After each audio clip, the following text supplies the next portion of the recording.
Please welcome Dr. Umar Saif. He will be talking on the topic of the digital universe, opportunities for Pakistan. There must be some young people. So this talk is for you, okay? And I've come here with an interesting message. My message today is that your moment has arrived, okay? And we'll talk about technology, but this is largely about why this country is not a point where your moment, the young man's moment, has arrived in this country. So for this, I've divided Pakistan up in three eras: the 1940s, the 1960s, and today. So let me start out by asking you a question, which a lot of people in this audience may or may not like, which is that if you wanted to be rich, wealthy, and successful in 1940, what would be your best chance of doing so? If you wanted to be wealthy in 1940, what should you do? The answer is not surprising at all. You have to be born wealthy. In 1940, if you wanted to be wealthy in Pakistan, you had to be born wealthy. A large percentage of people who had wealth in 1940 were people who were born wealthy. These were the Vaderas and the Chaudhrys and so on and so forth. This was the landed elite of this country. Jagirdars. You had to have very large agricultural land to be truly wealthy in 1940. So if you were a very smart student slugging away in an engineering degree or literature degree in a university, your chances of ever becoming wealthy were very slim. You had to be born wealthy. Fast forward to 1960. Now, if you wanted to be wealthy in 1960, what would be your best chance of becoming wealthy? No surprises there also. You had to be wealthy in 1940. This is when the Industrial Revolution happened. If you didn't have anything to pledge to a financial institution and raise a large amount of loan through which you can set up an industrial unit, you won't become super wealthy. In fact, the families or folks who became wealthy in 1960 because of the Industrial Revolution were so few that you could count them on your fingers. The famous 300 families. There were books written on this, right? There were only 300 families in Pakistan in 1960s that became wealthy. These were the same families who were wealthy in 1940 because they were born wealthy. So therefore, as a young, brilliant college student, if you wanted to change the destiny of this country or your family or your social stature, the odds were against you. Now fast forward to today, 2020. If you wanted to be wealthy today, what's your best bet? Become a tech entrepreneur. Spot on. Become a tech entrepreneur. In fact, if you look around yourself, almost everyone who's made it big has taken that route. This isn't just a Pakistan phenomenon. This is a global phenomenon. Forbes, the magazine, started publishing their list of the richest 100 people in the world in 1982. The first time that list appeared in the Forbes magazine was in 1982. And at that time, 60% of the people on the world's 100 richest list were people with inherited wealth, जिनको वरासत में ये पेश किया गया। 1982 में जब पहली बार फोर्ब्स ने ये लिस्ट पब्लिश की, तो 60% of that list was inherited wealth. These were the people who were born rich. And the rest either had oil or real estate as their businesses. 60% had inherited wealth. The rest mostly had either oil or real estate as their businesses. So don't be fooled by that. The rest of them were also born wealthy. They had real estate and oil, not the kind of business you and I can enter today or then, right? This was inherited wealth, 1982. Fast forward to 2020. Look up the list from 2 years ago. Forbes 100 richest list. And 60% of that list is founders, people who started businesses from scratch, who made it on their own. 60% of that list today is founders. In fact, only 5% are real estate and oil. Only 5%. So 5 out of 100 real estate or oil, and 60% of that list is founders. In fact, if you look at that list very carefully and just look at the top 10 names of the richest people in the world, 8 out of those 10 people are tech entrepreneurs. Young people like you with skill, education, hope, and aspiration, working on innovative ideas which have changed the world. These are people that we know of, the Mark Zuckerbergs and the Elon Musks and the Bill Gates and so on and so forth. These are all tech entrepreneurs. 8 out of the 10 richest people today are young, educated, hardworking, first generation, self-made, richest people in the world. That's why I say your moment has arrived. Now, why I say your moment has arrived when you don't probably have a huge piece of land that you can pledge to a bank and raise large amounts of money and set up an industry, or you are not a big Vadera or a Chaudhry or a Jagirdar. Well, the interesting thing about a startup, tech entrepreneur working on a startup, is that a startup doesn't require a lot of capital. In fact, all the large successful startups in the world were started by common people like you and me in a small place without many resources, whether that was Hewlett-Packard or Facebook or Microsoft or Apple or Snapchat or WhatsApp. You name a big tech enterprise that has produced these super wealthy people, but also products that have changed the world. They were all started by common people like you and me, without having a lot of wealth or resources to start with. Startups also have a very unique funding model. They don't require you to go to a bank, pledge your property or a large piece of land. You walk into the office of someone who's wealthy with a cool idea, with an innovative idea, and your skill and competence to execute it, and they would take a risk on you. They would give you what is called venture capital. They'll give you some money and take some equity in your business. It's not a loan, you don't have to return it. They've just bet on your idea and your competence. That's venture capital. It's the best invention of the capitalist world. It democratizes wealth. It lets rich people bet on young people wanting to make a dent in this world. That's venture capital. They'll take some equity in your company, support you to go out and build this innovative product. That's how all these companies happened. And the interesting thing about these tech startups is that a lot of people can be led to believe that I am not a technologist. How could I do a tech startup? Guess what? These startups are not really technology startups anymore. These are not companies that make it better for you to stream video or to store documents on your laptop or to number crunch using Excel sheets. These are startups that have touched every aspect of traditional business and disrupted it. Is Uber a tech startup? No, it's a taxi company. Is Netflix a tech startup? No, it's the largest cinema of the world. Is Food Panda a tech startup? No, it's the largest restaurant in Pakistan. They've disrupted every business, these tech startups. They've entered these businesses and disrupted them, entirely changed that landscape. Is PayPal a tech startup? No, it's the largest bank in the world. They've entered every possible traditional business and disrupted it because it has become so easy to do it. As a young man with some skill, an innovative idea, and competence and grit to execute it, all you need to do is convince a venture capitalist that you can do it. They would take a small equity in your business and enable you to disrupt a $1 trillion traditional industry. That's why I believe your moment has arrived. Now, let me come back to specifically your moment. Now, this could be a global moment, of course.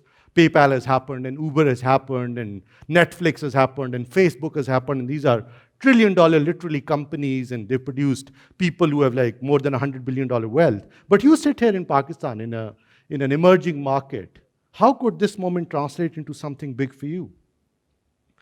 Well, the great news that I have for you is that you are specifically in a country where all of that is about to happen at a scale which is very rare in the world. At a scale that is very rare in the world. You live in the fifth most populous country in the world. दुनिया के 5वें बड़े मुल्क में रहते हैं आप. Let that sink in a little bit. You live in the world's fifth largest country. This country produces 500,000 university graduates every year. That's more than the population of some of the European countries. Just the number of college graduates that we produce every year. 500,000 college graduates every year. There are 161 cell phone users in this country. Almost every household has a mobile phone. You think of a technology idea that people can use using a mobile device. You could be in every household in the fifth largest country in the world. Every household in Pakistan almost has a cell phone. When I used to work for the government, I set up a startup incubator, and I would get a lot of venture capitalists and large CEOs of large tech companies walk into my office and dismiss Pakistan and say, well, we can't really invest too much in this country. It's a small opportunity for us. So one day I sat down to try and quantify this opportunity so I can respond to them at least. And here's what I found out. Pakistan's number of internet users is more than 70 million. There are more than 70 million internet users in Pakistan. That's more than the entire population of France, Italy, and United Kingdom. So just the number of internet users in Pakistan exceeds the entire population of France, Italy, and United Kingdom. Not just that, 40 million of these internet users are on social media, on Facebook and Twitter and so on. The CEOs that tell you it's a small opportunity for them. You know how big is 40 million? It's more than the entire population of Canada. So if you lived in Canada, would you think you can't do $1 billion startup? If you lived in France, you would think you would not do $1 billion startup? Of course you would. And just the large numbers that you have in this country waiting for this opportunity to be tapped exceeds the entire population of France, Italy, and United Kingdom. And just the people with smartphones using social media, willing to buy things online from an e-commerce startup or make payment digitally, etc., or order food online, or hail a ride online, their number is more than the entire population of Canada. A lot of people think that Pakistan may have these large numbers, but it's a poor country. I have some startling news for you. Pakistan is actually not a very poor country. In fact, if you talk to the economists, the real ones, not the ones that come on talk shows every night, but the real economists, they'll tell you that 40% of Pakistan's population fall into what they would deem to be a middle class. The size of Pakistan's middle class is more than the entire population of Germany. It's the 18th largest middle class in the world. Here is another more startling fact for you. The median household wealth of a Pakistani household is 3 times that of India. The median household wealth of a Pakistani household is that of 3 times of that of Indian. Pakistan's median household wealth is about $10,000. India's median household wealth is about $3,000. 3 times. And this is reflected in every KPI, in every indicator, economic indicator that you see. I picked one of my choice, which is the durable asset ownership, which is how many TVs do you have at home, how many cars and motorbikes, etc. In Pakistan, 6% of the population have cars. India, 6% of the households have cars. Pakistan, 12% of the households have computers. India has 11% of the households in computers. Motorbikes, India, only 32% of the households have motorbikes. In Pakistan, 41%. India, 33% of the households have refrigerators. Pakistan, 47%. India, only 15% of the households have washing machine. Pakistan, 48%, and so on and so forth. And this has grown over the years. So if you look at, let's say, 2001 compared to 2014, though that's the only published data I could get, there was a time that only 2% of the households had a car. Now 6% of the households have a car. There was a time that only 7% of the households had a motorbike. Now 41% of the households have a motorbike. So this has grown only from 2001 to 2014. So this isn't a poor country with small opportunity. This is a huge country with a growing middle class, willing to adopt technology, use tech products, and spend. They have the means, the tech savviness, and the education to spend and use technology products. So it's a unique opportunity. And this is a country where all of the big startups that have happened elsewhere are about to happen in Pakistan. This is the size of the opportunity just for you. And when I say tech startups, my goal is to convince you that a tech startup goes beyond making a better Excel sheet or a better product for word processing and so on, right? So tech startups are the Netflix and the Ubers and so on. In this country, what's the single largest industry of Pakistan? Do you know? Agro. Single largest industry of Pakistan is agro. Let me quantify how large that is. Pakistan is the 4th largest producer of cotton in the world. 4th largest producer of cotton in the world. Some of you might know this, but here's another fact for you. We produce 2.5 tons per hectare as our average yield. This is half of that of China, which is the top yield per hectare in the world, China. This is half of that. So Pakistan is the 4th largest producer of cotton in the world with half the yield per hectare compared to the country that is able to best do it. So let's say we're not able to double it like China, but improve it by 30%. Can you imagine what you will do for this country? What you would do for the economy of this country? Pakistan is the 5th largest producer of sugarcane in the world. 5th largest producer of sugarcane in the world. We produce 63.4 tons per hectare. That is half of that of Egypt, the highest yield in the world. Half of that of Egypt. So maybe you can't double it using technology. You can improve it by 30%. You can improve by 20%. Can you imagine what that would do for the economy of this country and for you as an entrepreneur, as a tech entrepreneur? It's called Agritech. Pakistan is the 10th largest producer of rice in the world. This is just for your consumption, so that you're convinced that your moment has arrived. We are the 10th largest producer of rice in the world. We produce 2.7 tons per hectare, which is 1/3 of that of the United States of America. 1/3. We only produce 30% per hectare of what is possible. And still, we are the 10th largest producers of rice in the world. Now, if you went around looking for a tech company that can just tell you what yield of rice or what the output or productivity of wheat this year is going to be, you will be hard pushed to find one. That's the opportunity. Pakistan में एकदम से चीनी की किल्लत हो जाती है, गंदम की किल्लत हो जाती है. Are you serious? Can no one map that? This is not rocket science. This is everywhere in the world that's done. But that's the opportunity. The opportunity is to use technology to improve your agriculture productivity, your agriculture yield. Shouldn't be very hard to do. How could you have a shortage of a commodity crop in the 5th largest country in the world? Clearly, huge opportunity for an entrepreneur, tech entrepreneur, to come in with his Agritech or her Agritech startup and not just map this out, but improve this by 20%. It will totally change this country. Right? Retail, which is the 2nd largest industry. Retail. The food and grocery retail in Pakistan is worth $53 billion a year. $53 billion a year. And no one knows how many retail shops we have in this country or what they sell. No one's ever mapped this data. No one's collected this data. No one reports this data accurately. Huge opportunity, huge opportunity. It's a $53 billion industry. EdTech, education. Pakistan has 43 million students in schools.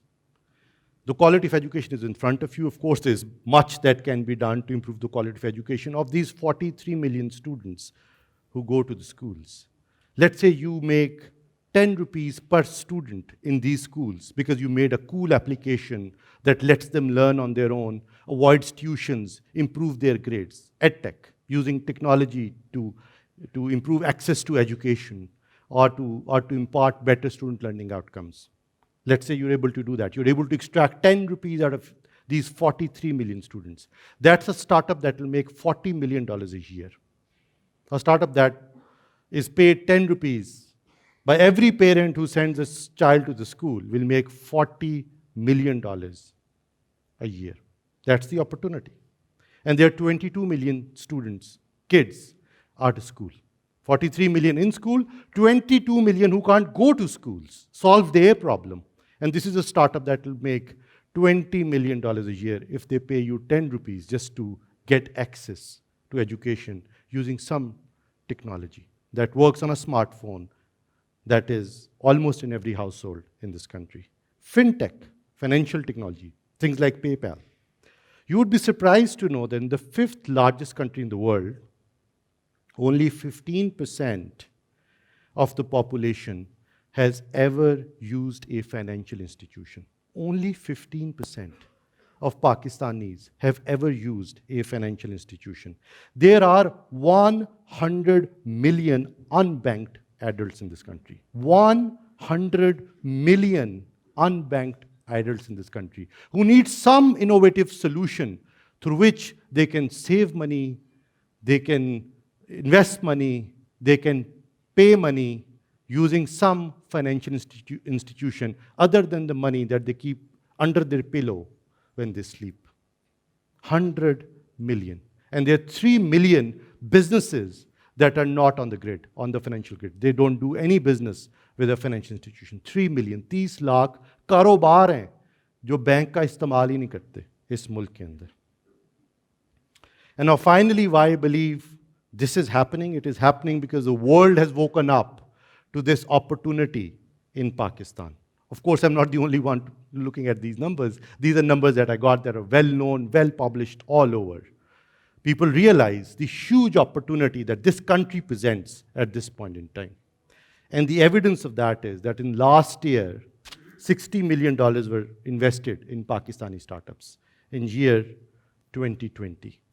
And in this year, the year has not rolled over yet, the investments have exceeded $300 million.